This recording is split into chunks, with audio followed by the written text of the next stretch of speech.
Hello and welcome to Lion and Mouse Commentary. I'm Tori and this is my best friend Holland. Hello. If you're new to our show, we rank various forms of entertainment by different categories out of a total score of 10, with only 2 points allowed for our personal taste.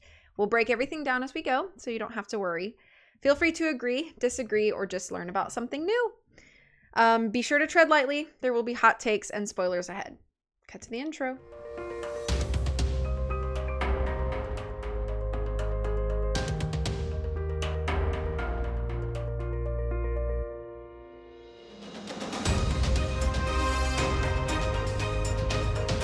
Okay, it is our favorite time.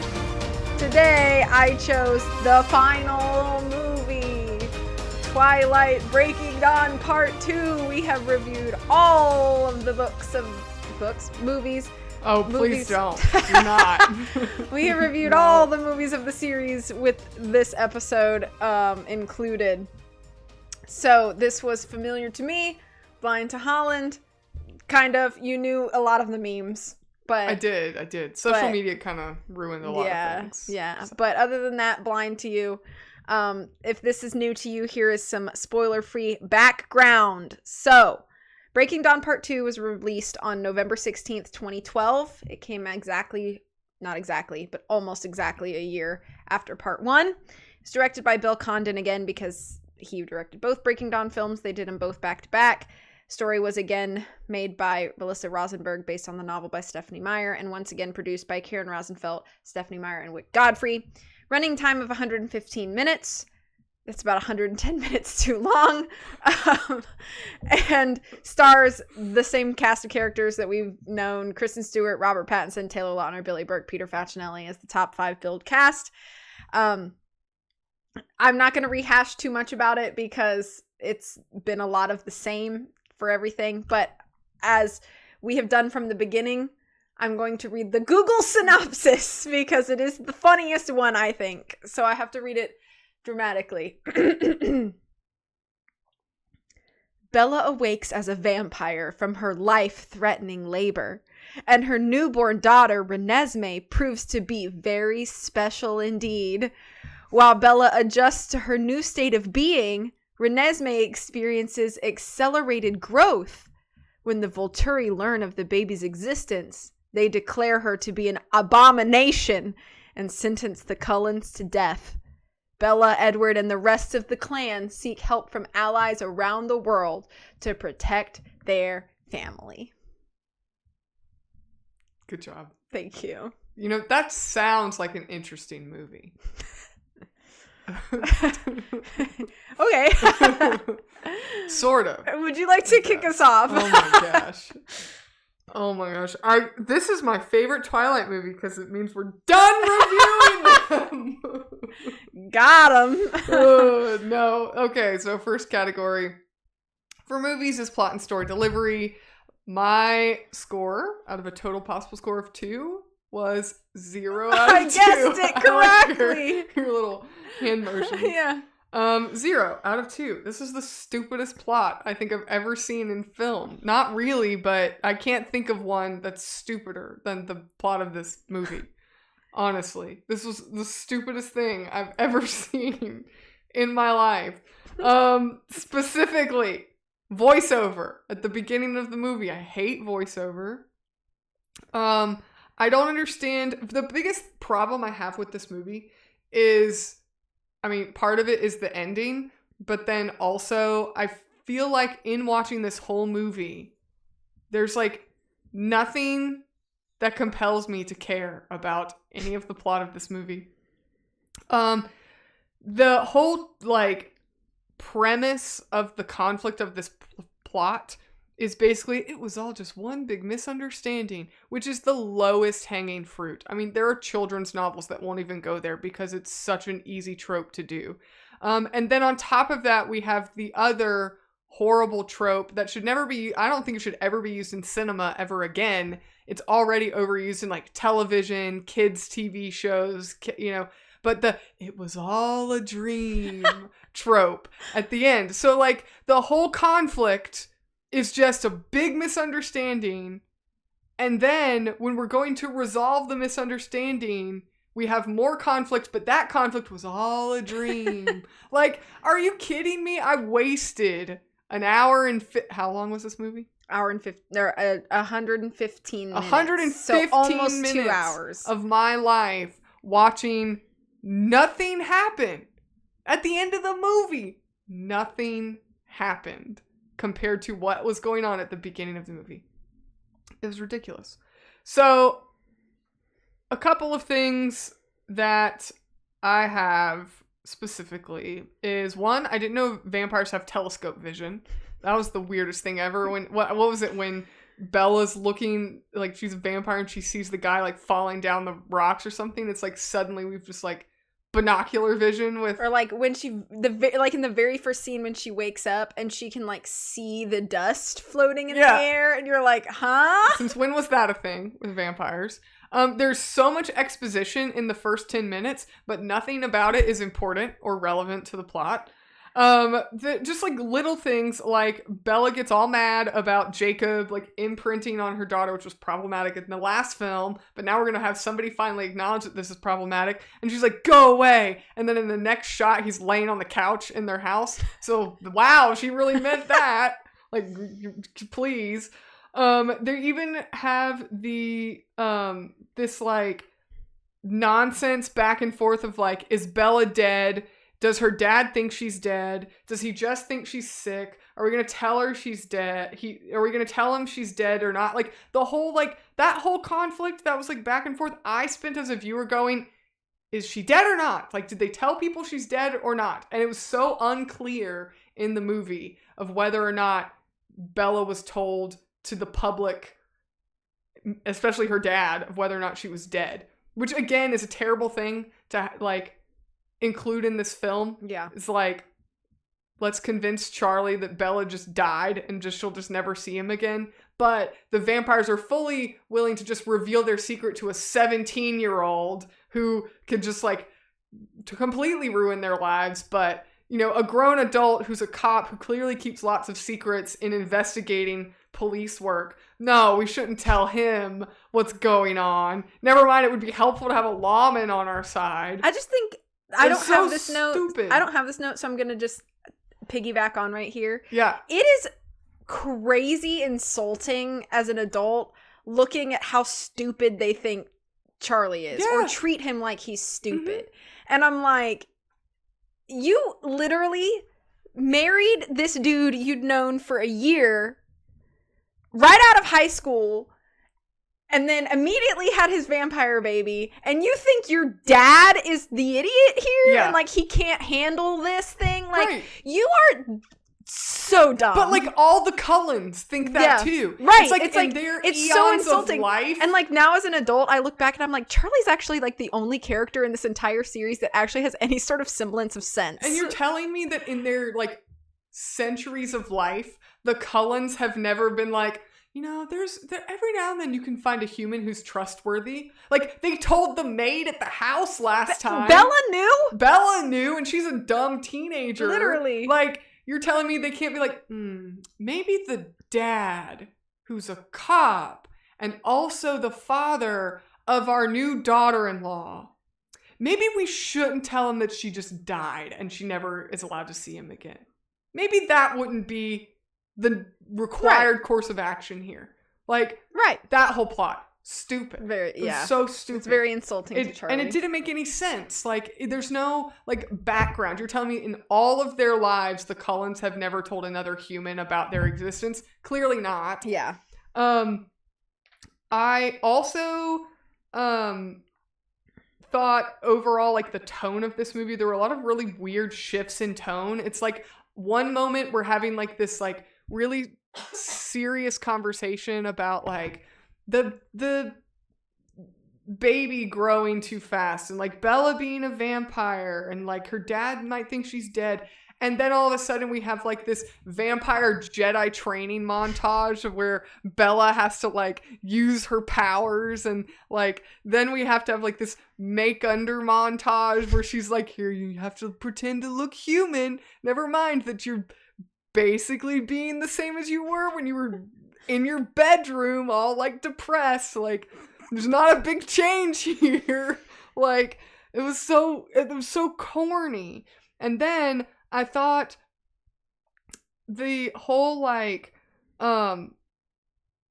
thing with their little, with the baby, which in my notes I just call it the demon baby because it looks so disturbing, but we never understand what that child's powers are. She just, like, we see that she, like, touches Bella or something as like an infant, and Bella, like, sees her in the womb, like her memories of being in the womb, and then that's it. So then are we expected to believe that every time she's touching a person and, like, showing them her memory, she's showing them her in the womb? Like, cause that's creepy.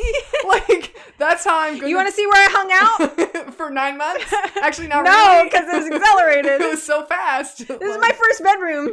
Yeah, like, that we're supposed to... And then nothing else is explained. Like, she can show people all of her memories, or she can show, like, anything she's seen or witnessed. Like, no, it's just one context of, like, what this child's supernatural powers are is showing a picture of a baby in the womb. Like, a POV TikTok video.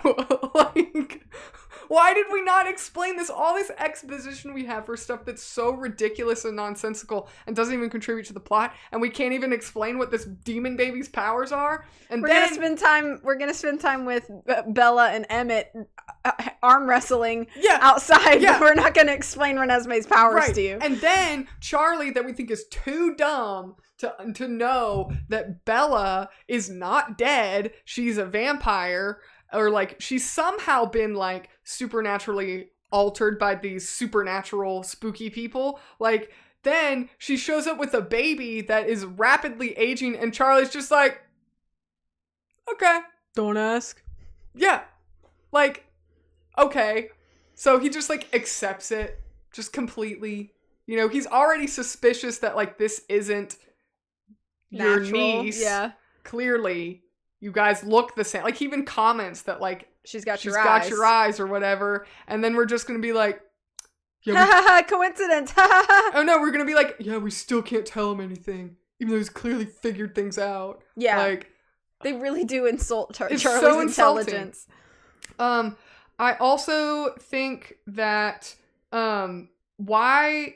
The whole time I was, like, watching the events of this movie unfold, I was like, what is the conflict of this movie? Like, why do we care if the Volturi know about Renesmee? Like, it takes us so long to get to the point that, like, this is a problem. This is why this is a problem for these, like, vampire overlords to, like, know. It's like, it took us so long to get to that point. I'm literally watching this movie like, I don't care. Why does it matter? Why does it matter? Who cares? Like, what's the big deal? Why do you not tell me what the big deal is before you make it an overdramatic deal? Like, tell me it's a big deal, and then I'll believe you when you're making it this dramatic big deal. Mm-hmm. Like, the Cullens are like, no one can know.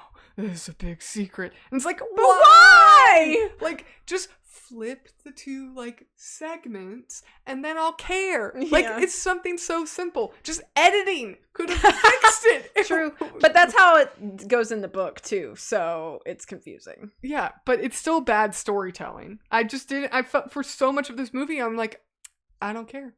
And then I'm like, why can't they just tell them the truth? Like, why could they just not tell them? Like, hello, you can't write somebody a letter and just be like, dear vampire overlords, here's what happened. Yeah. Bella was still a human when she got pregnant, and we didn't really think it through because we're dumb. But that's what happened, and we are dealing with it responsibly.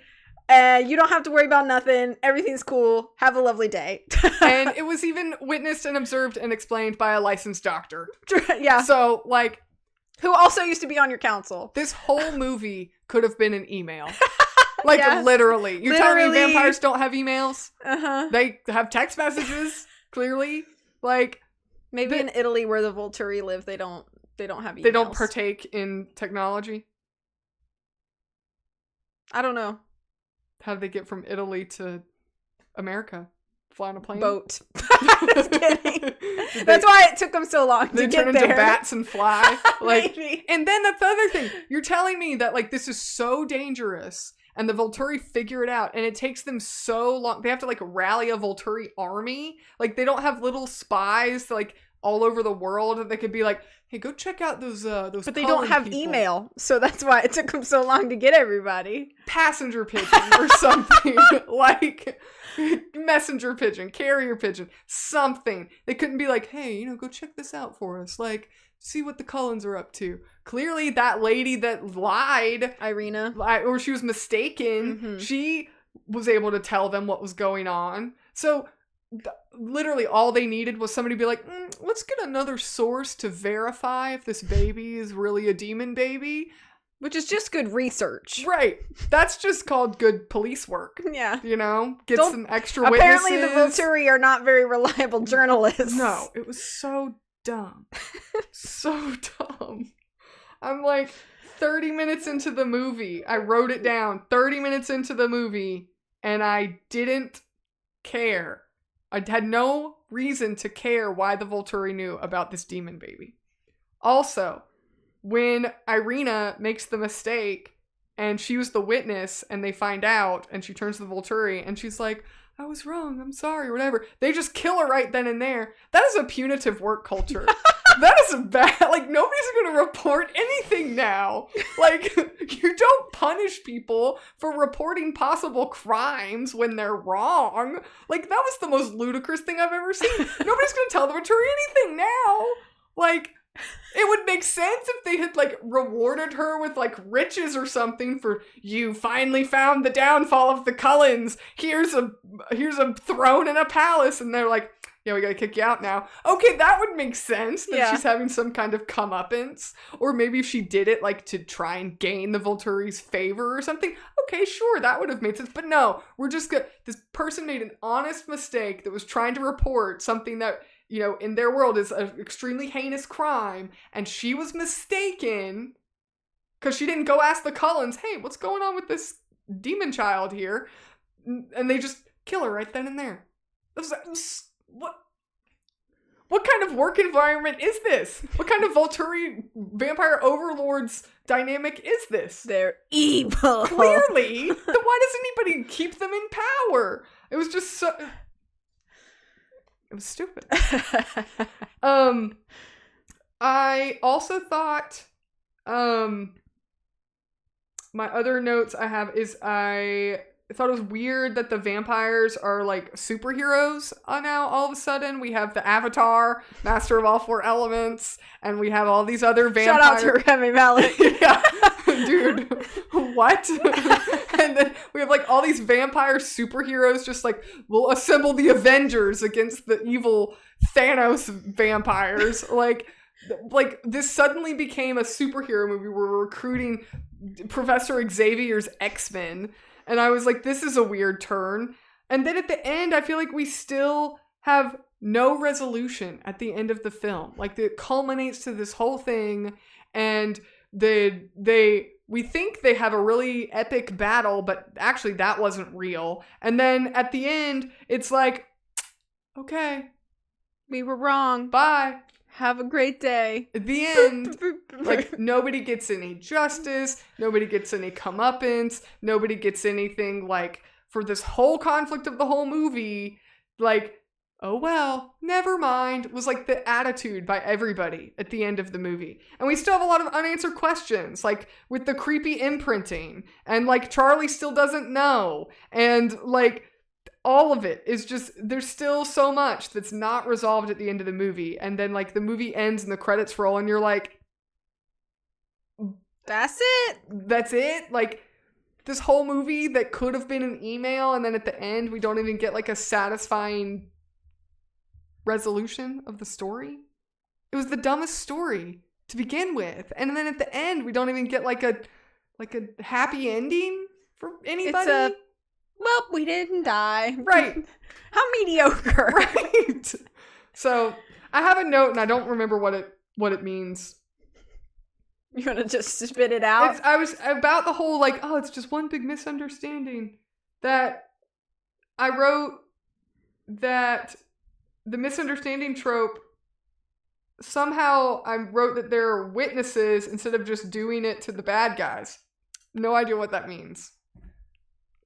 Maybe the fact that Irina is just maybe that was what I meant. I just was hastily writing that, like, the bad guys didn't just go like investigate it themselves. Oh yeah. Like, we just have one witness that apparently the Volturi has never been lied to or had anybody mistaken in front of them before this day. They're just like completely they can trust every vampire implicitly. Yeah, and their whole like hierarchy of management is just impenetrable to any error. So they're just like, all it takes one person, she would never dare lie to us. How dare you? Like, I don't know. I couldn't. It was so ridiculous. And the pacing was weird. Like, the speed at which we were, like, moving through this plot, it's, like, crawled in spaces, and then it flew past stuff that I'm like, wait, I feel like that was important, and we just spent, like, 2 seconds on it. And then we're crawling, watching Bella have, like, Jedi powers and a dress that she would never wear, and, like, I'll talk about that later. Yeah, I think I mentioned that in aesthetics at some point. So, yeah, 0 out of 2. It sucked. The plot of this movie sucks. Okay, so for plot and story delivery for me, out of 2 points, do you want to guess what I gave it? 0. I gave it 0 points! I was going to guess 0 or half a point, and I was like, what would there be to give half a point for? I have a circle up here. I have a circle up here, and it just says, cringe! In all caps. Because so much of this movie is just cringe. And it really is the most, like, ridiculous, like, nothing in the world matters as long as I have my husband, Edward. And it's like, I hate that because it's so shallow and dumb and selfish. But I've been saying that since we did the first movie, that Bella and Edward are just incredibly selfish people, and at least they're consistent through the whole thing. I guess it's one redeeming quality. They're so selfish, and everything about this movie is just so centrally like, oh, but you know, as long as I have my husband and now my child, like, to heck with everybody else, like, and I just hate that kind of attitude, I guess. And it's like, and then there are these weird, like, disjointed scenes where it's almost like Bella pretends to care about the welfare of the other Cullens and, like, Jacob and even, like, her own father, but then she doesn't ever have any consistent action to back up that she actually gives a flip about any of them. It's all just her and Edward and now, by extension, Renesmee. But there's also, like, this weird dynamic between the 3 of them where it kind of feels like they don't actually really like Renesmee, Bella and Edward, and, like, they like her okay, but maybe it's just that I don't, and maybe this is a character note. I'm actually going to save that. I'm going to save it for later. So let me just talk more about the plot. It just starts off with so much cringe and so much ridiculousness. Like Bella going out to kill this cougar or whatever. And that whole scene is just ridiculous. It is. It's just ridiculous. And then the imprinting explanation is just ridiculous and cringe. And it's really weird. And the Volturi conflict is so forced and unbelievable because, like you said, like, why does it matter so much to them? And why are there no checks and balances? You would think that if they have been in power for so many centuries, that they've got an inkling of wisdom about them, and that they would think, oh, okay, well, this is a very serious charge, so let us now investigate, instead of let us just gather the entire army, and now we're going to go kill everybody involved. Like, that seems like such a, like, stretch, like, such a leap. Yeah. And you can't tell me, well, this is the first conflict they've ever had with a clan of vampires. That cannot be true. No. It just cannot be. Mm-mm. Like, there are other core characters that tell us about, like, terrible, like, seasons of vampire history, like in whatever movie it is, Eclipse maybe, where we learn about Jasper's backstory and about how the lady who turned him during the Civil War or whatnot, like, she was building an army and she was, like, using the freshly turned vampires to, like, just slaughter people. That seems like a big thing. So we know the Volturi has been aware of, like, big situations. And I feel like this situation pales in comparison to that. Why do we have to bring the whole army and threaten slaughter on everybody involved in order for us to, like, have the stakes? Like, it just seems like it's built to be, like, the end all be all for our characters. Like, this is life or death. And I'm like, but it's literally a conversation. And that's literally what it boils down to in the end, is a conversation. Because, and sure, you know, maybe people would be like, well, the point of the movie is to, like, gather all their allies that, like, believe them and, like, have like-minded, like, I guess, vampire morals or lifestyles where they don't kill people, but then, like, some of the allies do kill people, but it's cool, and they're not gonna kill Jacob, even though vampires hate werewolves. They're just gonna randomly accept this random werewolf because he imprinted on your vampire child, and it's just like, wow, I don't know what's going on here. Why are there so many moving parts, and none of them actually seem to make me, like, feel like there are actually any stakes that are concerning. It's like we've undermined pretty large plot points from prior story beats. And it feels like a lot of it is just, and literally the conflict is, it was all a big misunderstanding. Like, what are we, in 8th grade? Yeah. I saw Bobby by his locker with Emily, and Emily knows I like Bobby, and so I'm gonna. It's like, whoa. How about you walk up to them and be like, hey guys, what's going on? Like, have a conversation. Right. But this is literally what it feels like, is like, Irina was like, I saw Bobby at Emily's locker. And it's like, whoa, what? And, like, if Irina's family, whatever their last name is, I don't remember, if they're as close to the Cullens as it's kind of established from the first Breaking Dawn movie, because if they're close enough that they can be invited to Bella and Edward's wedding, if you're close enough to these people, and then you saw something that was concerning on Cullen property, wouldn't you be like, Carlisle, I really need an explanation. Wouldn't you, like, tell your family? Yeah, and be your like, family I would saw be this like, hey, crazy maybe thing. we should go investigate. Yeah, like, I have a big concern. Like, this might be a problem. Like, you know, I never would have thought the Cullens would do something like this. And then I assume, because the other people in her family do listen and ally with them, right, that somebody in the family would be like, well, let's get to the bottom of this and figure out what this is, instead of, let's go get to the Volturi so that they can all die. Like, what kind of crap friends do you have? They're cousins. Whatever, cousins. Okay, your family's crap then. So anyway. Honestly. It's just so forced and unbelievable. Like, every conflict in this whole movie is so forced and unbelievable. Everything that happened, this is my perspective of this whole movie could be an email thing, because it's true. But everything that happens in this movie is genuinely unnecessary and extends things past proper enjoyment. Yeah. I think the entire series could have ended with Bella being changed at the end of her delivery, and then coming to, and she's perfectly happy and healthy, and her child is perfectly happy and healthy. End scene, credits roll. Wow, we made it. Like, that would be a better ending than all of this. I feel like this is just unnecessary footnote. It's like a weird epilogue that we didn't actually need, and it doesn't actually do anything for vampire culture in the world that they live in. It doesn't really do anything for the Cullen family. It doesn't, like, nothing actually improves or is changed, or it makes significant steps toward, like, they literally could have just extended Breaking Dawn Part 1. 5 minutes. 5 minutes. Bella wakes up however many days, 3 days later. She's a vampire. Where's my baby? Baby's healthy. Oh, I'm so glad. Now we can have a happy, healthy family for the rest of forever. Let's tell Charlie.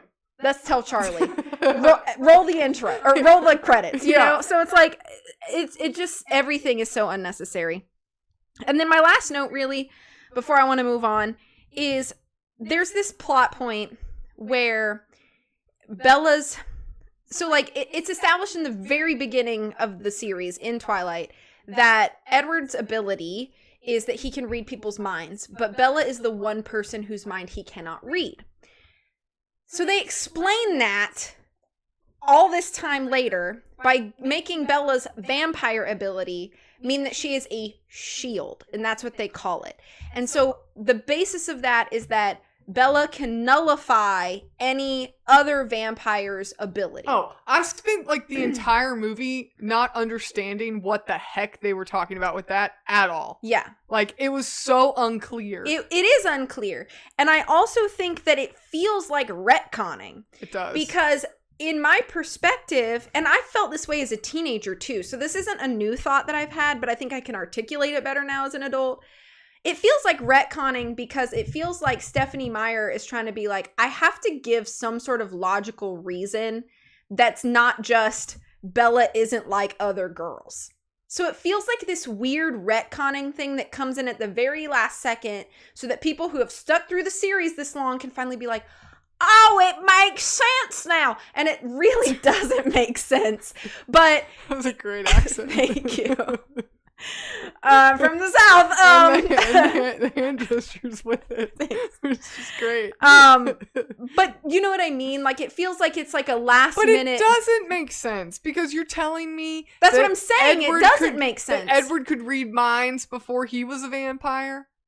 No, he can't. So again, this is why it doesn't really make sense. It feels like a weird explanation for something that when you look at it like in its entirety, it's you still don't buy it because, so like you said, so Bella has this shield as a vampire because when she was a human, Edward couldn't read her thoughts.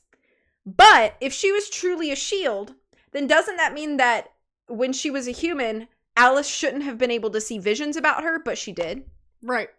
And, you know, other things, like Bella doesn't have a ton of like interactions with vampires that have abilities. Martin Sheen's powers? Arrow. Yeah. So he can hold, like, if he touches you, he can see every thought you've ever had. But he couldn't do that with her. He couldn't do that with Bella. So she did successfully block. So why does it work for? So it just makes sense that like her mind is blocked. It's like closed off from vampire powers. But then how does it make sense then that when now she's a vampire, so now she can nullify and or block things like, I can't remember, Irina's sister who has like electrical powers and she's like shocking Edward, and then Bella can just block that with her brain. That's a physical, right, outside of Bella's mental capacity. That's a physical ability. Yeah.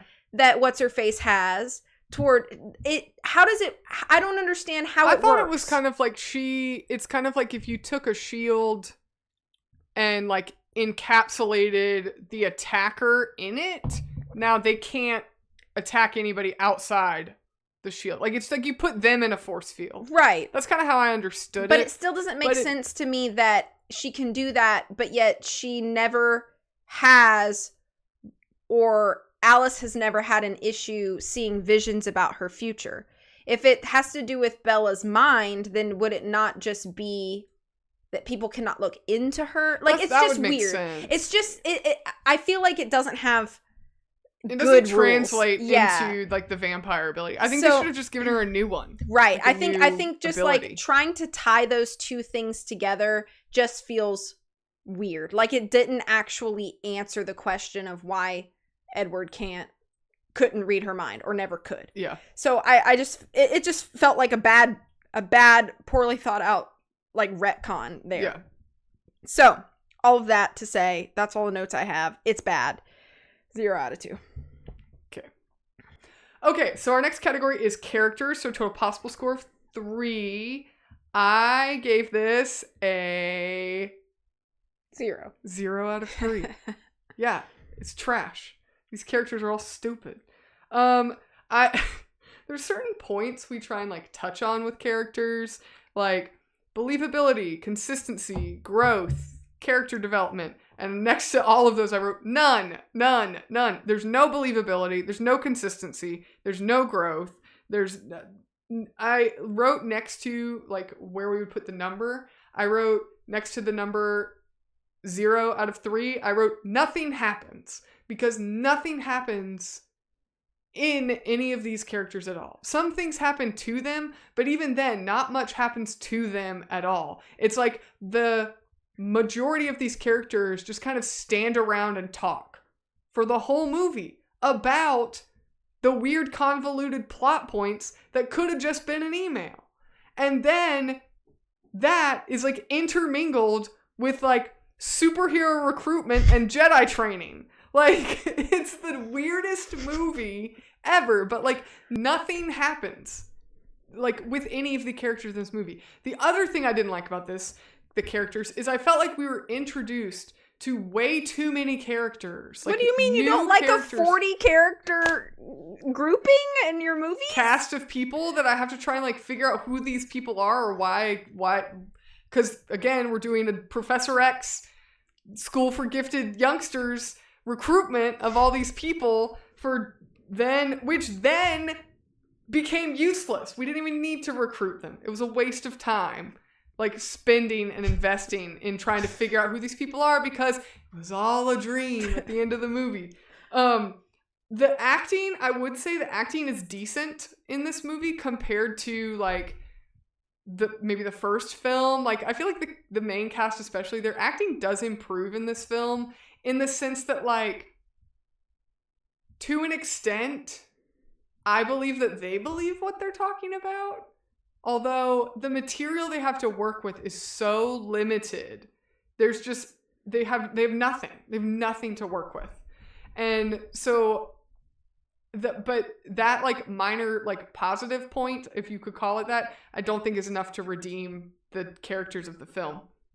I really don't have a ton of notes because I spent this movie so confused, but Martin Sheen and Sam are the two like antagonistic characters, and both of them at the end of the movie are like, well, I'm not going to be bad anymore. Like, yeah. I just oops, I changed. Yep, oops, I've changed moment. I miss you, buddy. Yeah. It's just like both Sam, who's like, you know, banished Jacob from they make that out to be like that's a huge deal. Clearly, it's in not Eclipse, a big deal at all. You know that Jacob broke away from the pack and made his own. Like that's framed like a huge deal, but it's not at all apparently, because Sam can just be like, no, we're cool. Like, what? That's all it took. That's all it took. You just had to wait for your homie to cool off a little bit. Like, then why doesn't everybody leave all the time whenever they want to? And then Martin Sheen's character at the end is just like, Arrow. Yeah. He's just like, okay, bye. Guess I'll stop trying to like be the Cullens' biggest enemy. Peace See ya. out. Like, so we just lost our villains too. They just decided they don't want to be bad anymore. Yeah. A couple specific notes. I don't have a lot of notes because I just, again, like nothing, I hardly had anything to take notes on. Yeah. But Bella, all she does in this movie is she has like superhero Jedi training, and then she has a little bit of relevance in the fake battle that doesn't actually happen. But otherwise she does like nothing. She doesn't change. We don't watch her personality change. We don't watch her grow. We don't watch her like enjoy having her powers as a vampire. We don't watch her like enjoy becoming a mother, which we clearly kind of set up in the last film that like, no, she really cared about having this child and being a mom and like being maternal. We don't watch her as a mom at all. She doesn't seem to care about her kid at all. And I'll talk about it more, but yeah. And then Edward, we watch him like do a complete 180 of like every character beat we've given him up to this point.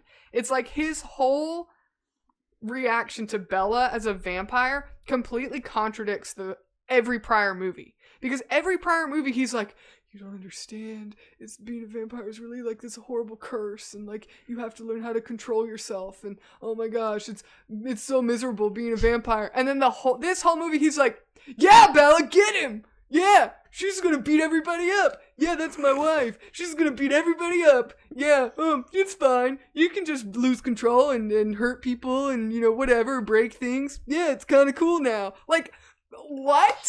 Are you the same character we had in the first movies? No. Like, and then again, he does absolutely nothing. You would think that he would be the one. It would be way more interesting and consistent as we can be with these characters, if Bella like loses her dang mind and like goes on a rampage because she's a new young vampire and she's just like so excited with these powers, and Edward's like the cool, calm, like, you know, Gotta bring her back down. Jedi Master who's like, no, you have to. The anchor, hate leads to the dark side. Like, you were the chosen one! Just all you had to do was just be Obi-Wan. I mean, it's already just copying Star Wars anyways. Just be Obi-Wan. Instead, he's like, yeah, it's okay. She can beat up Jacob. Yeah, it's okay. She can just, like, break this dude's ribs or, you know, hurt this wolf guy or, you know, whatever. You can just, you know, go chase after this mountain climber and it's cool. I think it's cool. Like, he's like, who is this guy? Like, he's not even the same person. And then Jacob, that we've, like, set up for this whole movie, literally, the only thing Jacob does in this whole movie, he's the dog babysitter. That's literally all he does. There are actually memes about for that. the whole movie. I was like, Jacob is in, like, every shot with this little child, and he's just, like, there. He's not doing anything. Yeah. He's not saying anything. Yeah. He's not, like, being her Obi-Wan Kenobi and, like, helping her, like, see the world for, you know, as it's rapidly changing for her and, like, helping explain to her what vampires are and, like, taking her under his wing. Like, not, like, the mentor role, if that's, you know, really what this imprinting thing is. Like, you know, no. He's just literally there. He's a Taylor Lautner cutout. Just standing there. Everyone in this movie could be replaced with cardboard cutouts, and it would have been the same movie. Because nobody does anything and nothing happens. And I literally...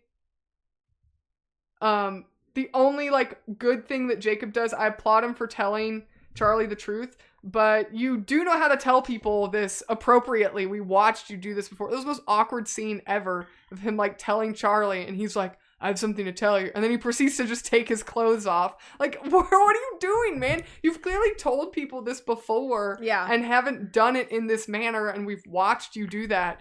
But, like, and then we already kind of talked about Charlie getting the, you know, the short end of the stick here. But, I mean, literally, I literally do not have any other notes about characters because there's nothing else to say about these people. So, 0 out of 3. Okay. I knew this was going to be a harsh episode.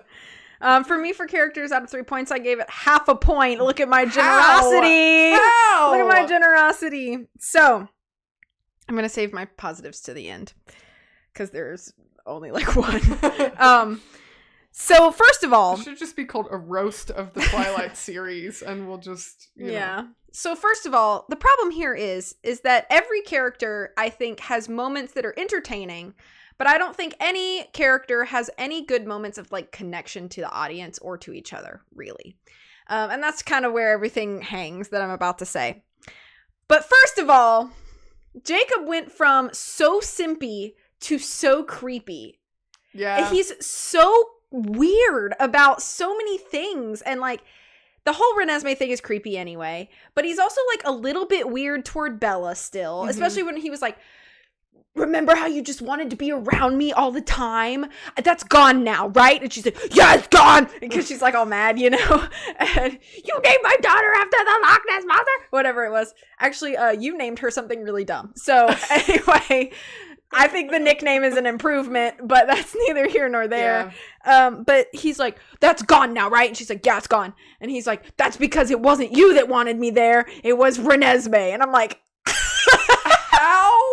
Which, again, that makes no sense. It's like they were retconning again. Yeah, it's like the bond, the what's it called? The imprint is so strong that it's like before life. Like, that doesn't make any sense. No, but he's implying that a child that is yet to be born can imprint it on him. That's what I'm saying. That like, it doesn't make any sense. Yeah, it's like I don't understand what you're saying to me. Vampires don't imprint. Right. It's like, it's weird. It's just weird. It makes no sense.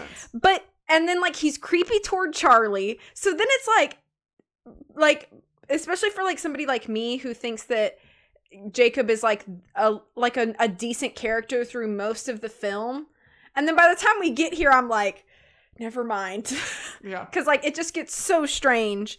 Okay, so then another character that I want to talk about, well, is really, like, Bella and Edward together. I don't know if it's just that.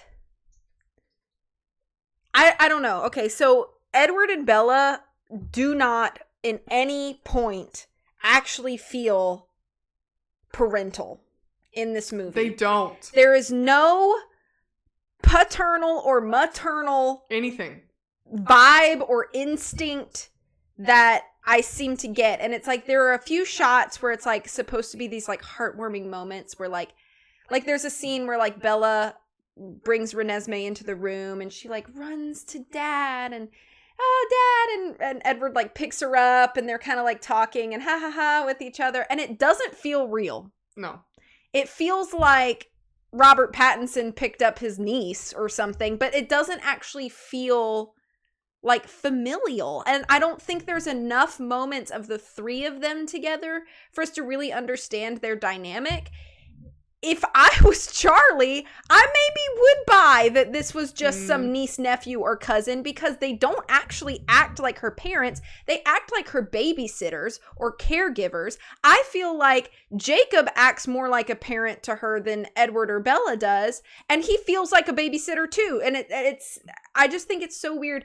And part of me was thinking, is this a bad acting thing? Is it that Robert Pattinson and Kristen Stewart do not deliver a parental mood or vibe or connection well enough?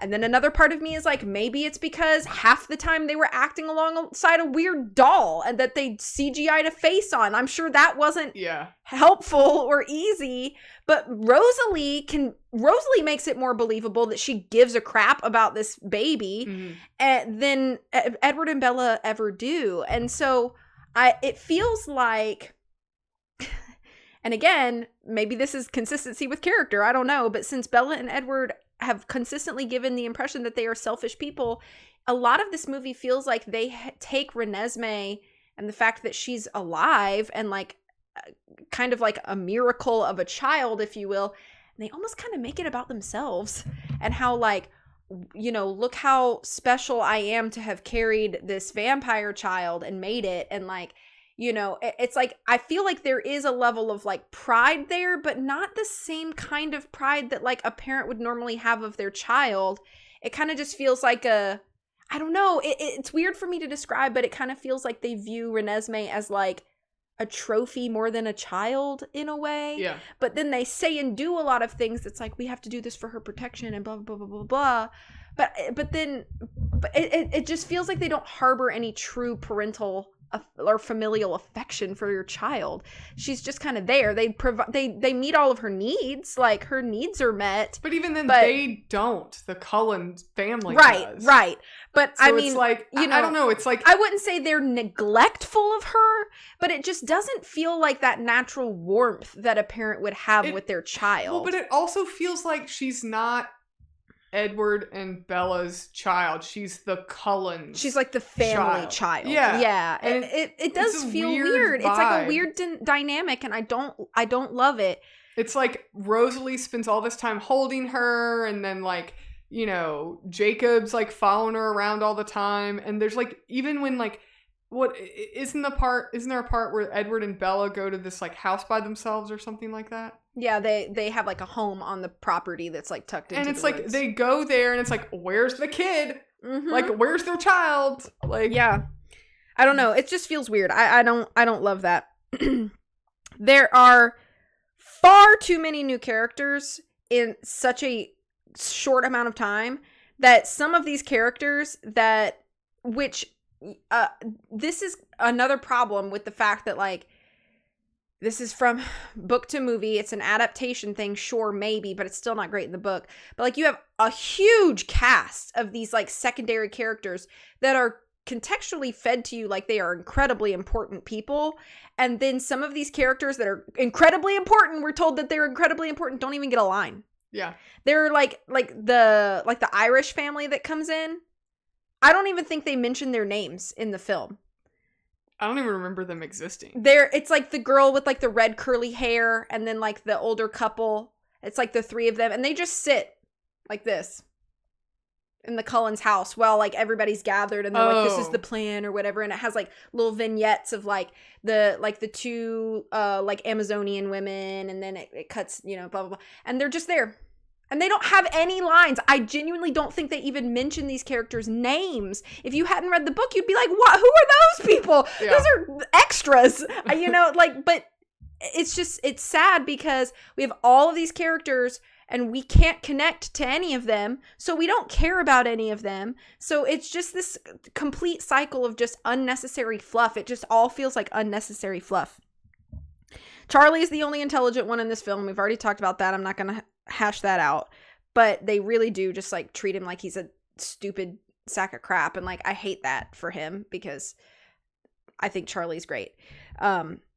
Now, okay, how come we make a huge deal of Bella's character? You know, she's not like other girls. I don't like dresses and I don't like makeup and I don't do my hair because I'm not like other girls. But now I'm a vampire, so I'm going to look super hot all the time and wear this dress, this cute little blue dress, and my hair's gonna be perfectly curled, and now my makeup's always perfect. Like, are you suddenly like other girls because you're a vampire? So now the vampire side of you is the standout. Like, I don't. Why do you make it so you wore Converse to your prom?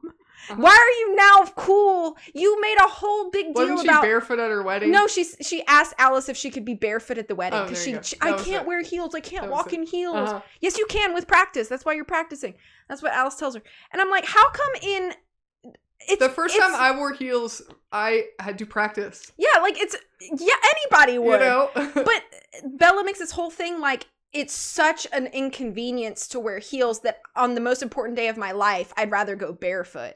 Like, number one, immature. Like, grow up. But two, she can't.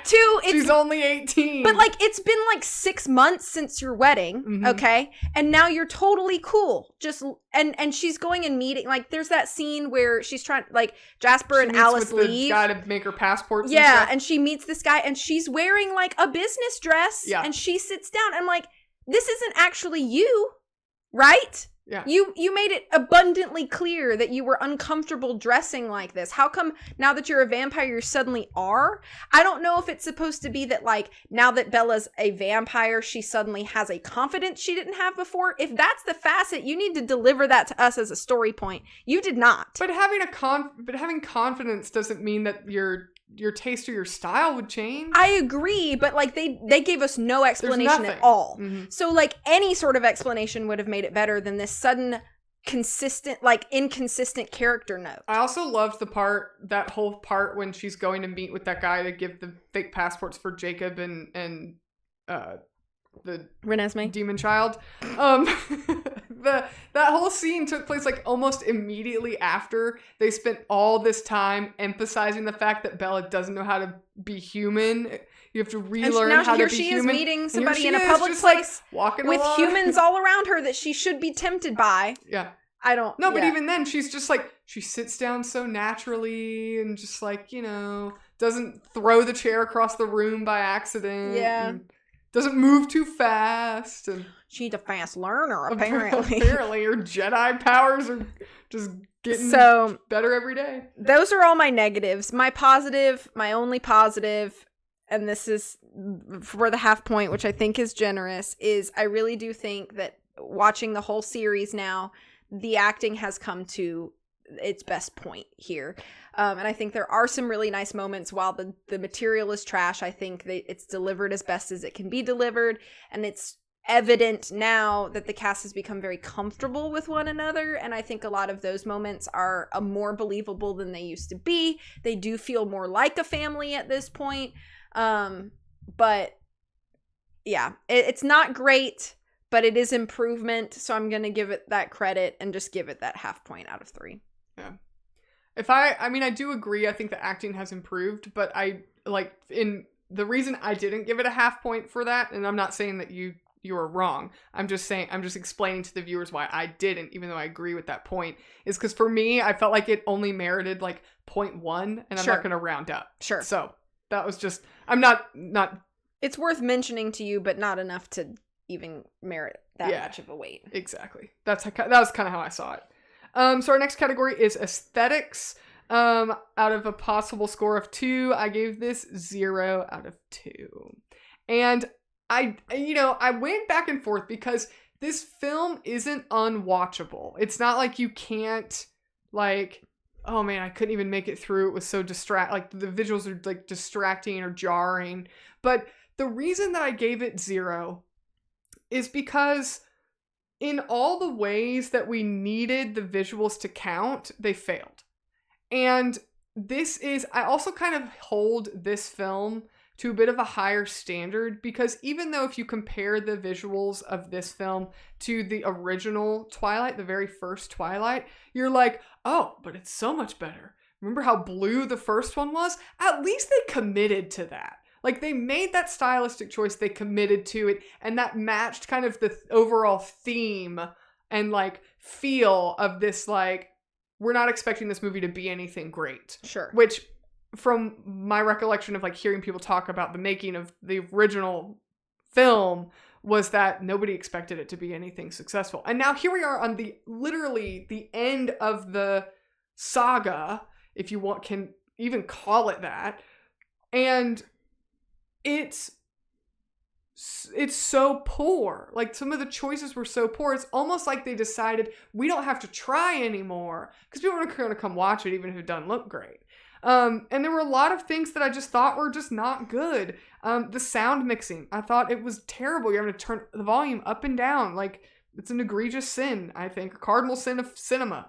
The use of green screen was terrible. Like, the vampires running, like Bella's running, and then they're just like floating through the air, like instead when they're supposed to be like flying or moving quickly. Like, it was corny beyond all reason. I was like, this is not a real movie. Like, this is a joke, right? This is a parody of Twilight. But no, we're supposed to be taking this seriously.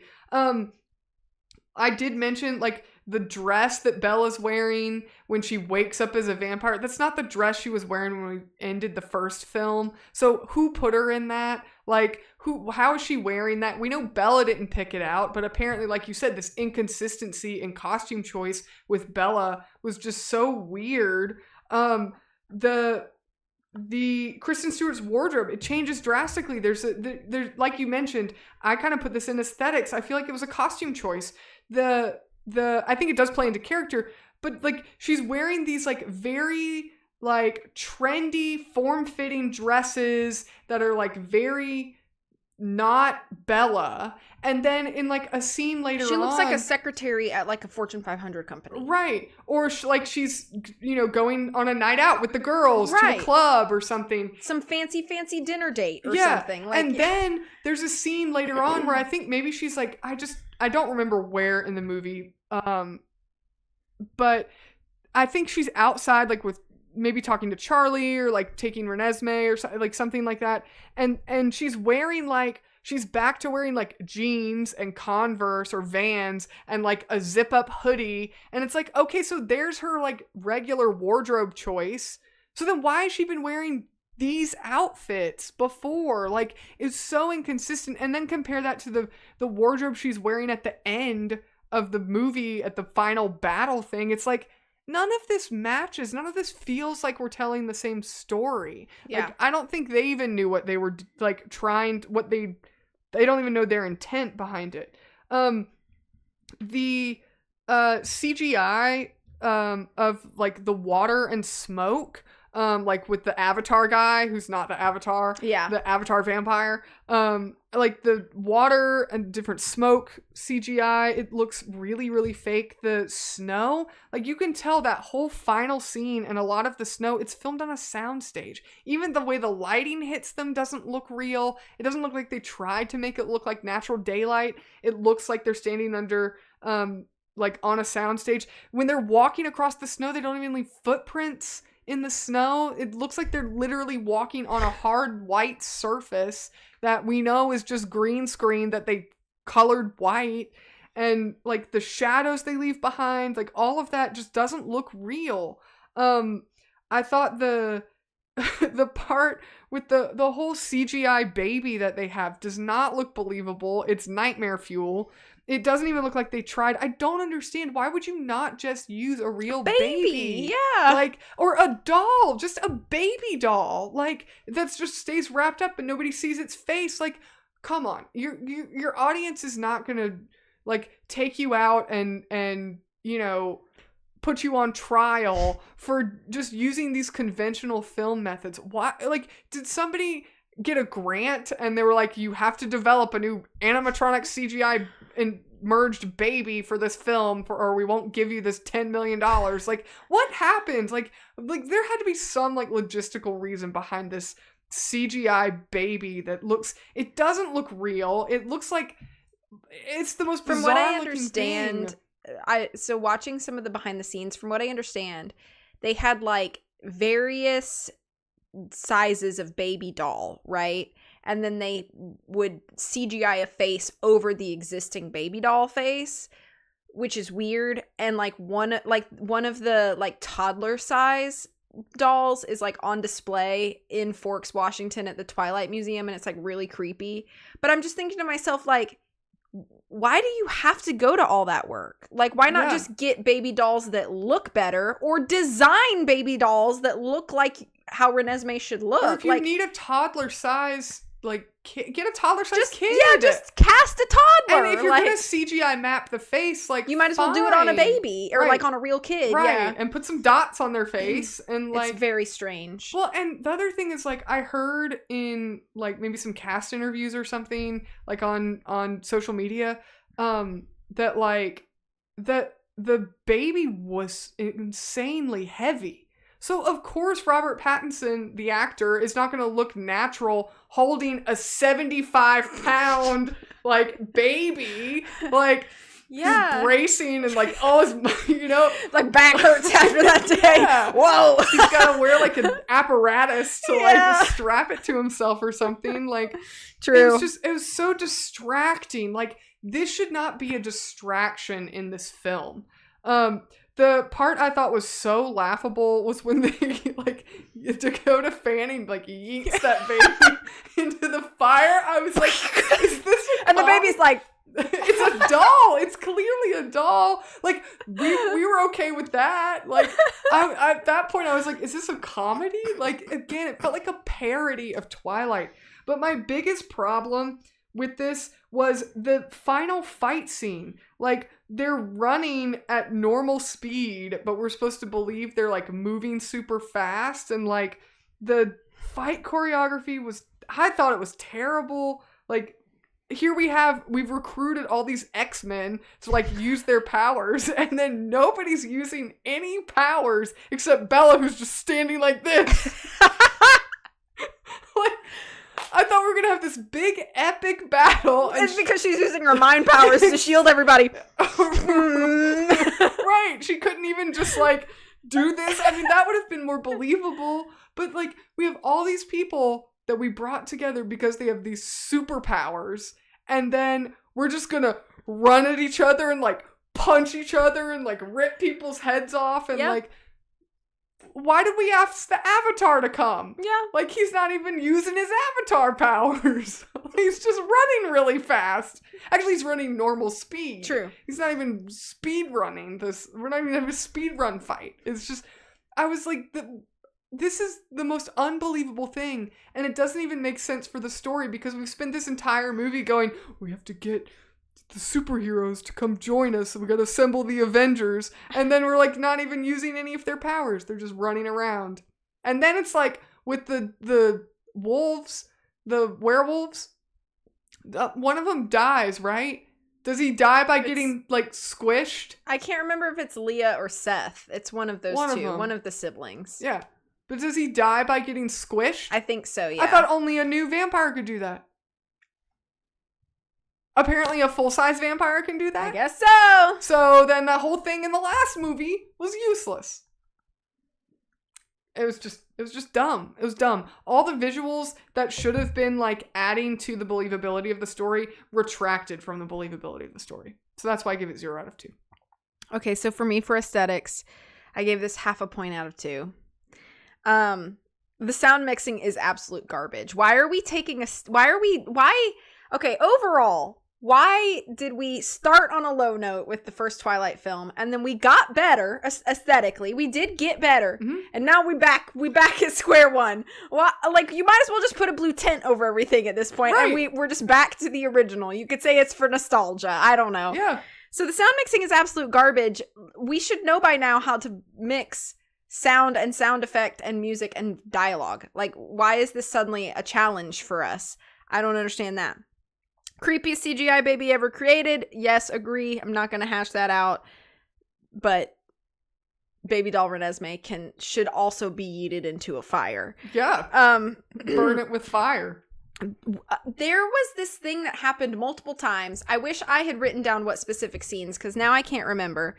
But where there's these weird frames per second change. And I don't know if anybody notices stuff like that but me. Where it's like, it feels like we're going into like slow-mo or like fast motion, but not in a place where you'd expect it, like them running through the forest. It's like something weird, like the camera like turns in the room and it's like, and I'm like, what the heck was that? And I wish I had written down what specific scenes, but it happened twice that I remember, where it's like these just weird like frames per second change, and it's like there's no real reason for it. Yeah. I don't know if it's supposed to be like through the eyes of Bella as a new vampire, or to give the impression that she's moving quicker than she used to. It's just very odd, and like it didn't make any consistent sense. There's also a lot of weird editing and lighting consistencies. I noticed in the scene where like all of the ally vampires are now sitting in the Cullen house and they're like talking through the plan or whatever, and you know, you got people that say nothing, and then like the Amazonian women and the one lady's out there like, you know, it's got really wide eyes. Yeah, and so, but there is some inconsistency there. Not what am I looking for? With in lighting. Continuity, Yeah, lighting and placement. Yeah, where it's kind of like on the Amazonian women whose name escapes me, Safrina, and I don't remember the other. Linda. It's not Linda. And then it's like a couple other vampires. You don't remember. Yeah. And then there's like a couple other vampires, and it's kind of like the four of them in a shot, and you could kind of see they're kind of stacked like this, you know. You're like, okay. And then they go a little bit wider out the cut, and all of a sudden it's like they're all shifted to be more like lined like this instead of like this. Mm-hmm. And the lighting is different. Yeah. And I'm like, that was literally just 2 shots ago. It's not like we've forgotten what that looked like, but now it's delivered. So it's obvious that there were setup changes. Mm-hmm. Makes me think that it was like a before lunch, after lunch shot, or maybe multiple days for that scene. I don't know what it is, but they didn't hit their marks. There is definitely inconsistencies there. Whoever was like script supervisor should have caught those incontinuities and did not. You failed. I'm sure it's a hard job. I don't mean that super harshly, but that was like an audience member shouldn't notice something like that. So, and just some weird cuts here and there, like it's strange, like timing for those things. And I just didn't like that.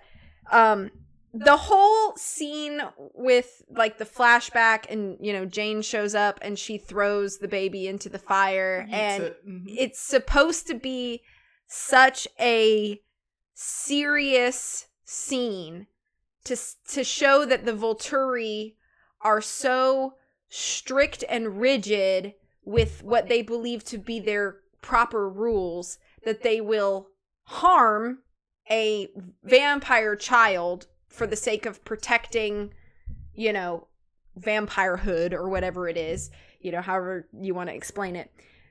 So it's supposed to be like a very serious, intimidating scene, but how they chose to film it with Jane literally yeeting a baby child into a fire. Just like...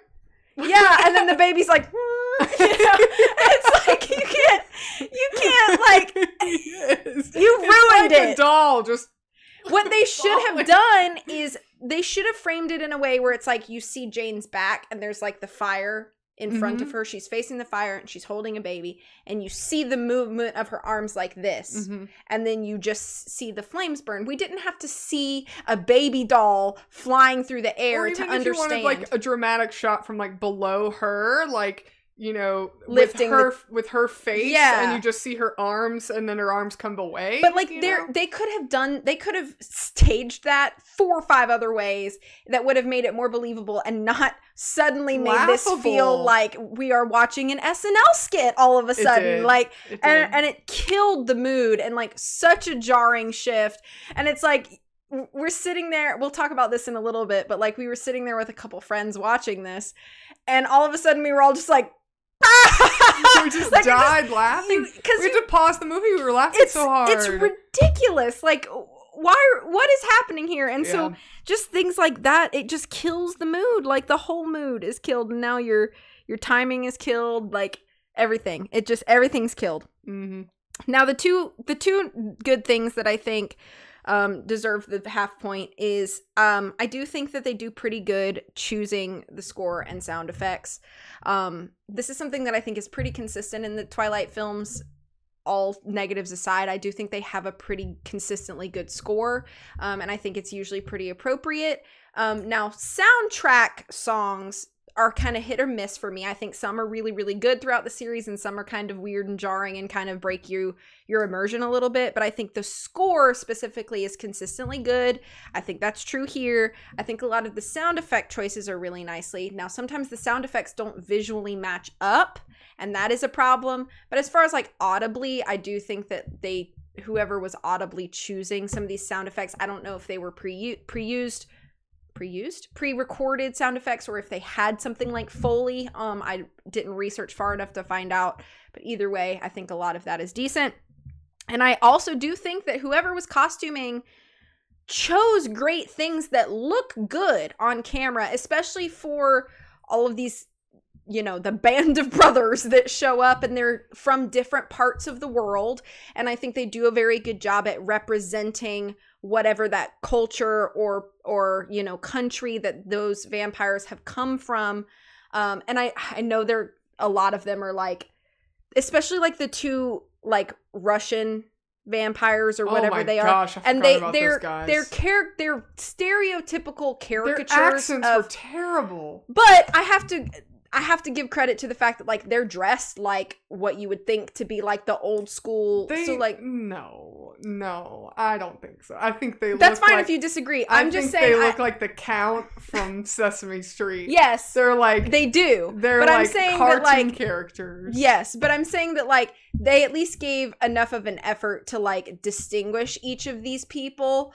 It's, you know, the Amazonian women look like they've come from the Amazon, and then, you know, you have the people at the end. The people at the end. The man and the woman at the end, and the man's like, "Oh, vampire child." Oh yeah, and they're supposed to be like from Peru or something, or Brazil or something along the lines, and they do look, you know, like they've come from these parts of the world, and you know. But I agree with those. I just don't agree with the 2 Romanian guys or Russian guys. Or the Slovakian guys, wherever. That's fine. But it still serves the problem that while things may look good on camera, they still need to be characteristically consistent, and they're simply not with Bella. And if Bella is supposed to be your main character here, like, why are her outfits suddenly different? Why did she go off to her honeymoon and then come back and have a completely different wardrobe that she would have barfed looking at before this honeymoon? Like, you don't just get married and suddenly change your entire aesthetic. Right. And that's a red flag if so. Well, and she clearly didn't while she was pregnant. Right. So, you know, and when she's standing on this snowy battlefield, she's in just like a windbreaker and jeans, like normal Bella clothes. So it is just so inconsistent for part of it. But everybody else is consistent. Like, all the rest of the Cullens feel consistently like themselves. So I don't understand why. I just don't understand that. So, but it does look good. You know, I think it all looks good as far as costuming goes. And I've said this before, but I think the sets are also consistently good. So props to set dressers and props and those departments and things. But all of that to say 0.5 point out of 2. Alrighty, so our next category is personal taste and preference. As always, we are only allowed 2 points for personal taste, and I gave this 0 out of 2. I said in my notes, I said this whole movie could have been an email, and I hated it. It was so inane and vapid, and the characters have been reduced to cardboard cutouts. I can't even make myself care about anything in this film. And this is a multi-million-dollar Hollywood blockbuster that is taking itself 100% seriously. So, okay. 0 And out of 2. for me, for personal taste and preference, I gave it 0.5 point, with the note that the only redeeming factors for me are the slightly improved acting and the nostalgia. But it's so messy, and at this point, I genuinely think that there are so many better supernatural fantasy romances out there that I could find something in this realm or wheelhouse that is just generally a better story. Not to say that I'm reading a bunch of supernatural romance. That's not really what I gravitate toward. But if, I am confident that there are better ones out there. I feel like the Twilight craze resulted in a lot of Twilight copycat novels, and there probably are quite a few that did it better than this story. Mm-hmm. And it's like, I'm not out there reading vampire novels all the time, but I bet if I were to truly make it like a goal, I could pick up a few and probably find one that's better. So anyway, 0.5 point out of 2. All right. So last category is creativity, and I actually gave this 0.5 point. Wow. I know. And I will explain why. So objectively, I think it's terrible storytelling, but the battle where so many main characters die and it's played along for such a long time that the audience has to accept it as canon is something I think is completely unexpected for a YA film and for the target audience. We went from a wedding fan service to killing all your favorite characters and making you watch. And I think that is really surprising. It's unexpected. It's not typical for this audience or demographic, this style of media, this style of film. And this category, we can talk about something like new and unpredictable. And I think it's a terrible from a storytelling aspect. It was all a dream. Oh, plot twist, it was a dream. And they woke up and none of that actually happened. It's objectively horrible. That's why I did not give it credit in plot. But for them to do this to the Twilight diehard fans that are like losing their minds in the movie theater, that's really unexpected. Yeah. I kind of got to give them props to that.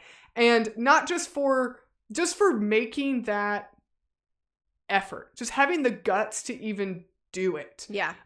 Because I feel like overall it's really unexpected. And I don't know because I haven't read the books, but did that happen in the books? No. No, it did not. So it was a complete surprise if you read the books or not. And unfortunately, the twist, if you want to call it that, was spoiled for me. I did know that it was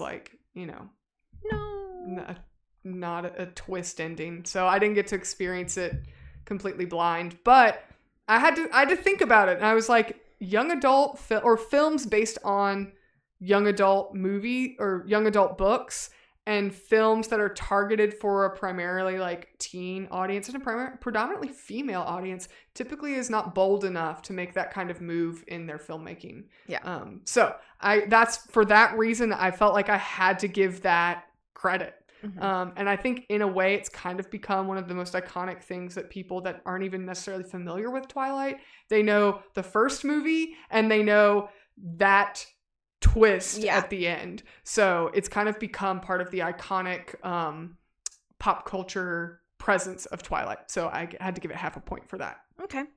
And for me, for creativity, I actually also gave it a full point for that reason and one more reason. So I remember going to see the movie when I was a young adult, and I was sitting in the movie theater, and that part was shocking.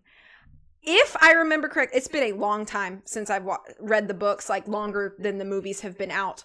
I read the whole series before the first movie was even out, I think.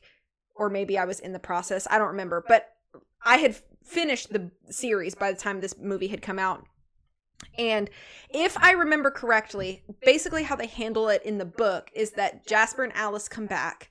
She comes up, she says, no, I have to show him what, or whatever.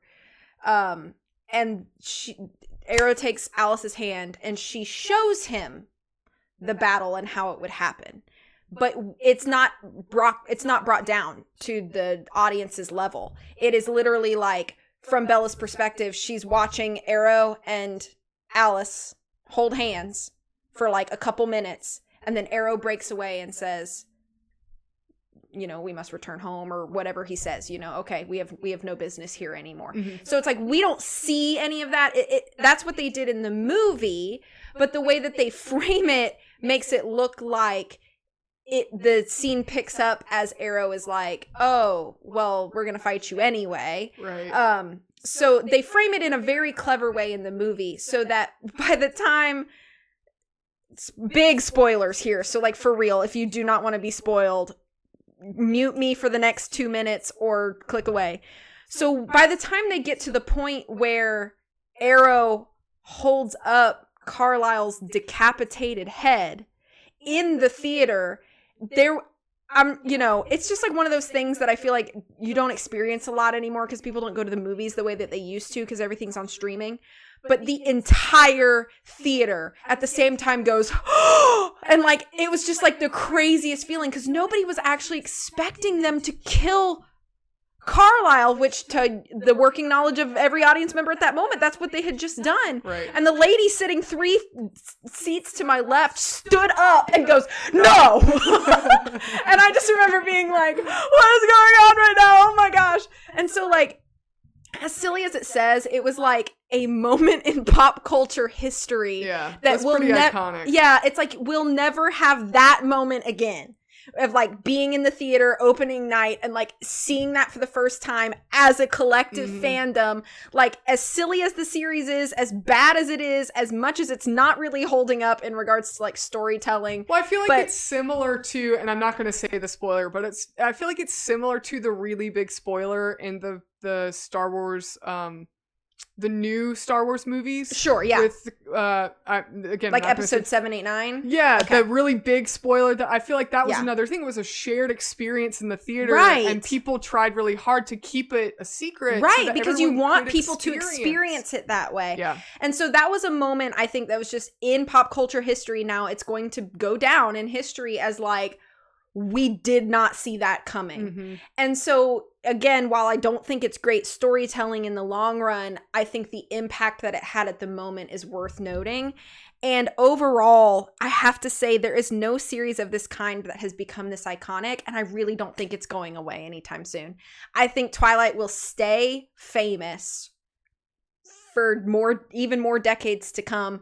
I don't think it's necessarily going to be praised as great cinema because it's not, but I think it's going to stay iconic until and unless something very similar to it rises up and kind of takes over its spot. But it's been 14 years since this movie has come out and it's still talked about, and it's still something that people meme and watch, and merch is still being made for these things, and there's still a fandom for it. And maybe as the initial fandom grows older and we move on to other things, like maybe it will die out or quiet down. But I think when did this movie come out? This movie came out in 2012. So 12 years. Yeah, 12. Is that what I said? You said 14, but it's okay. Oh, my bad. 12 years. So I can math. I just think it's really, really just important to note that like this may not be a good movie and it may not be a movie that you like, but it has made its mark on the pop culture of the world, and it still does today. So for those reasons, I wanted to give it a full point for creativity. Yeah. So, what does that make your final score? So my final score for Twilight Breaking Dawn Part 2 was half a point out of 10. Yeah, that's no so bad. surprise there. Mine is only 2.5, which is still pretty low for me because I tend to be more lenient with things. So before we move in, did you have more notes to say? No, I just think it was I was just gonna agree. I think it's a good point that I do think that this movie made a really big impact. I would say I think this movie, along with, I would say it's a little different. I would say this movie kind of showed studios that young adult books can be marketable and profitable. Sure. I think a lot of people would argue the fact that, Harry Potter did it first. But I would say Harry Potter's target demographic is a little usually younger. Much younger. Yeah, it's younger. So it's children's books, if you would put it in that category. But I think this kind of like supernatural, I think it really catapulted the supernatural young adult romance, mythical creature kind of fantasy. Honestly, I feel like set in modern time as a marketable.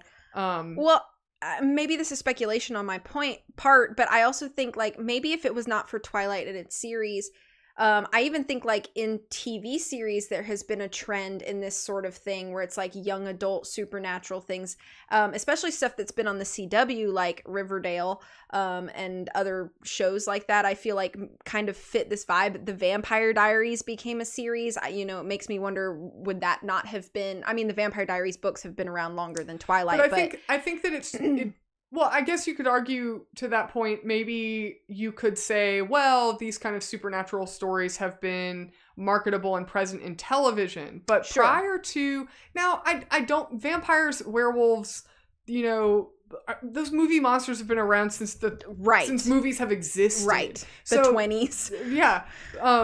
Frankenstein. Right. And the Wolfman. And, Dracula have been around forever. But I would say in one that's targeted to a young adult audience as a young adult romance fantasy rather than a horror movie. Sure, right.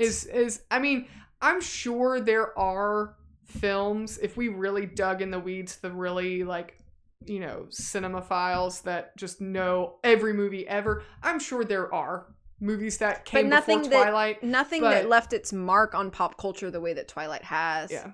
And I think it's interesting that Twilight's coming back around. Like, yeah. It's coming back and being popular for new audiences. Mm-hmm. So, yeah. So I think I may have mentioned it, and I'm not sure if I did. So you can go back and,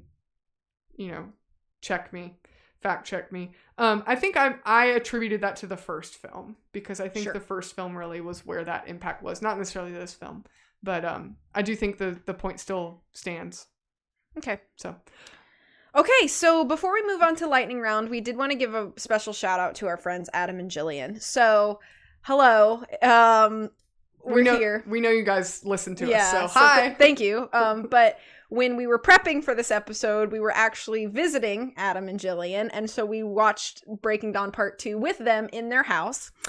And they also filled out sheets. Mm-hmm. Like our score sheet. And so I just wanted to highlight some of their notes. We're not going to go through like all of them, but I just wanted to highlight some funny notes. So I have Jillian's sheet and Holland has Adam's sheet. Do we want to give overall score or bounce? We'll do overall score at the end. Let's do like a couple points from plot and story delivery a piece, and then we'll do overall score at the end. So Adam said, how did Bella know she'd survive the cliff jump? It's a valid point. Mm-hmm. There's a lot of lack of faking care of baby. So that they pretend they're not really faking that they even care that the baby's there or care that they're holding the baby, things like that. He also made the point that there are so many characters introduced. Mm-hmm. Why do they want to kill Renesmee after finding out she's not eternal? And then the audience is left to assume so much. Jillian wrote for plot and story delivery, I have no idea how long it is from the beginning of the movie to the new home scene. That's a good point. Time is an illusion. Yeah. Is Bella dead or not? They leave that to, I guess, Charlie to figure out. Jacob's line of, you don't live in the world you think you do. Bella suddenly goes faster than ever while trying to act normal. But I do love that they give the audience a surprise at the end. And Bella's new superpower montage is weird. For characters, Adam said that he made a note of Jacob's line when he says, "Take a whiff." And then he also says Charlie is A1. That the trope, like a trope of the line when Renesmee says, "Mommy, are we gonna die?" And then he also mentions that Arrow is creepy, but that the characters are believable at the end with the Volturi conversation. Jillian wrote that Sam suffers the "oops, I've changed" trope. Yep. Which is true. Very true. Bella's reaction to being a vampire is very unbelievable. But I bought Bella's rage toward Jacob. The only believable person in the movie is Charlie. I was actually shocked by the shocking part of the movie. Stefan and Vladimir's accents, where are they from? Jane is slightly believable in the very last scene. I guess when she's running away and she thinks she's about to be killed by the wolves or whatever. Yeah. For aesthetics, Adam said that the intro being made to look like an epic, which is accurate. It's an accurate point. The running CGI is bad. The baby CGI is nightmare fuel. The separate house, the home that they have, it does look realistic and it's good set design. I think that's a good point. That there's no relationship growth between Edward and Bella again. For aesthetics, Jillian wrote, Bella's rings are on the wrong hand for some scenes. That was a good catch that I didn't catch. Mm-hmm. Bella's running looks bad, but the climbing looks okay. Some of the colored contacts look good, but some do not. That's a good point. That's a good point. Wolves CGI are the best yet. The Volturi cloaks and clothes are excellent. They do kind of give military vibes. Bella's fancy outfits throughout, but regular at the end. Why? Question mark, question mark, question mark. Yep. And then Adam's personal taste and preference. He said he loves B movies and there's a nostalgia element. Team Edward. And Jillian wrote, there's some lore behind this, but I'm just going to read it. Meeting Carlisle, Jasper, and Emmett ruined everything. They got to meet them at a con this past year sometime. Yep. So apparently that ruined it for Jillian. And then for creativity, Adam said, same old Twilight formula, nothing new to see here, folks. And his final score was 2 out of 10. And Jillian's creativity only note was 0.5 because of the surprise ending, and her overall score was 2.5, so matched fine. All right. So if you guys want to watch the Twilight series and take notes for your own, you can actually find template worksheets on our website. Yeah, we keep them there for you. Check that out. So if you ever want to take some notes and it's literally the same ones that we print out. So yep, and use. Yeah. So you can hit that on our website, linehousepodcast.com. Yep. Okay, are you ready for some lightning round? Yeah, so thank you, Adam and Julian, for letting us watch that movie with you and subject you to our podcast prep process. We had fun. We hope you did. Okay, lightning. So corny. That was great, though. That was great. All right, lightning round. Lightning round. Question 1, favorite character? Golly, the Avatar. Okay, mine's Charlie, because the poor man deserves better. I don't know who my favorite. I hate all of them. Oh, the Avatar wasn't your choice. No, his name is Ben, by the way. Which is the most non-Indian name ever. If he's supposed to be from India, I don't know. I mean, I don't know. Maybe it is a name in India that I just am not aware of. But no, I don't know. They're all lame. I think I would say the Avatar. Okay. But not as a real answer, just so we can go to the next question. Least favorite character. Ooh, that's an even harder question. Do you want me to answer mine? No, I think I would have to say Edward. Okay. Because he's such a change from before, and he's so useless in this whole movie. I think I would have to say Edward. He sucks. Okay. I'm going to say the Stefan and Vladimir. They're so annoying. They are really annoying. They just every time they start talking, I'm like, please shut up. One vampire. That's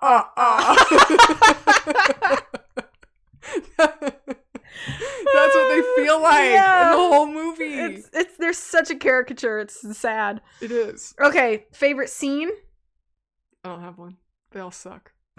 I mean, my favorite, like, the most, seriously, this is a serious answer. The most enjoyable scene watching the movie was when Jane yeeted the baby into the fire. Because it was so hilarious. I just thought it was so funny. So I would have to say that. It's a terrible scene, but that was probably that was the scene I enjoyed the most. Okay. So I'd have to pick that one. I'm trying to pick a scene. It's not a good scene, but I think it had to be hilarious to film, is Bella and Emmett's arm wrestling scene. I bet that was fun. And that had to be so fun. It was so cringe to watch. Yeah. But yeah. But I think it's funny. Like, if you watch it with like a lighthearted like perspective, it's funny. So I'm sure that it was fun to film. Mm-hmm. Okay. In a battle, who do you think has the biggest advantage? The Volturi, the Cullens with their allies, or the werewolves? Like, if it was three sides instead of two, who's winning? Well, or who has the advantage? That's a tough question. I think I would say my first reaction would be to say the werewolves, because the vampires' whole advantage is their superpowers, but none of them used them. So I feel like the only ones with like real superpowers were the werewolves. And they're just like, they're really big, and they like, allegedly they can only die if you like squish them between your arms, but there's no young vampires there. So I feel like they would win. Yeah, I agree. Plus, I think they could run away and just get away. Because like of the established wolf territory line, they just jump over the creek into there, and then they'd be like, nah, you can't come over here or else you'll get attacked by all wolves in the area. So I think the wolves have the advantage for sure in that situation. And there's more of them, because I think they mentioned like there were more of them. And because because there's so many vampires, because all the allies are coming, that like basically all of the children were changing on the reservation. Which that was not explained very well either in the whole... Because in the end, it doesn't really even become that important. No. Because there's not any of the additional vampires in the battle. Like, if the werewolf's powers are like so cool, like if I were a werewolf, I'd be like, all right, I'm figuring out where the biggest vampire coven is. I'm gonna go there. Because if I didn't get my powers, I'm like, I gotta go find one. So I can change. Yeah. It's very weird. That also would be like a really interesting cultural thing. Like how... You know, like in Australian cultures, they take like a walkabout. Like that would be a really cool, like you have a quest. You have to go find your, to get your werewolf powers. You have to go on a quest. Yeah, but it's like, it's dangerous because it's vampires. Yeah. All right, story idea. We just came up with one. We just made a movie. Yeah. Okay, last question. Okay. If you could rewrite the ending. Oh, gosh. What would you make it to be? Like, what would happen? How would it resolve if you were in charge? Well, it probably would have happened about 4 minutes into the movie, and Carlisle would have sent an email to the Volturi, and the movie would be over. That's not how I would write. That would be a boring movie. Right. But that could have fixed the entire movie. Yeah. I kind of talked about it earlier, where it's like, Bella should just wake up and be like, oh my gosh, I'm alive, and so is my daughter. Happily ever after. Yeah. So that, but I think what would be a more... Like, if we have to go all the way to, like, the Volturi's come in and we're gonna fight. I think they should have just had a battle. Yeah. And maybe Carlisle dies along with other... Yeah. And it would have been interesting. What is it? Edward gets sucked up into a hole in the ground? Like, so, okay, our characters died. Mm-hmm. But you can't always have what you want in life. Yeah. So, sucks. It could be like a cautionary tale. Yes, like, it's a cautionary tale. What happens tale. When you marry a vampire and have a baby before you're turned. Yeah. Don't do it, boys and girls. That's the moral. That's not exactly what I was thinking. But, but it could be a cautionary tale. Mm-hmm. And then Bella and Jacob could get married, and Team Jacob fans would all be happy. Yep. And that's why he imprinted, because he was going to be her dad. Stepdad werewolf. Yeah. Okay. Do you have anything else before we wrap it up? No, but I'm so glad we made it through. We have no except movies. The Netflix series is coming. No, they're not making a Netflix series. They're making a Netflix series based on Midnight Sun, which is the side book that Stephanie Meyer wrote, which is Twilight from Edward's perspective. No. Yeah, so I have that book on my shelf. No, I haven't read not. it. I haven't read it, but I do have it on my shelf. No, you do not. I have been saving the read through for a special occasion. What special occasion do you need? For the laughs, for the lulz, for the memes, for the internet. Oh my gosh.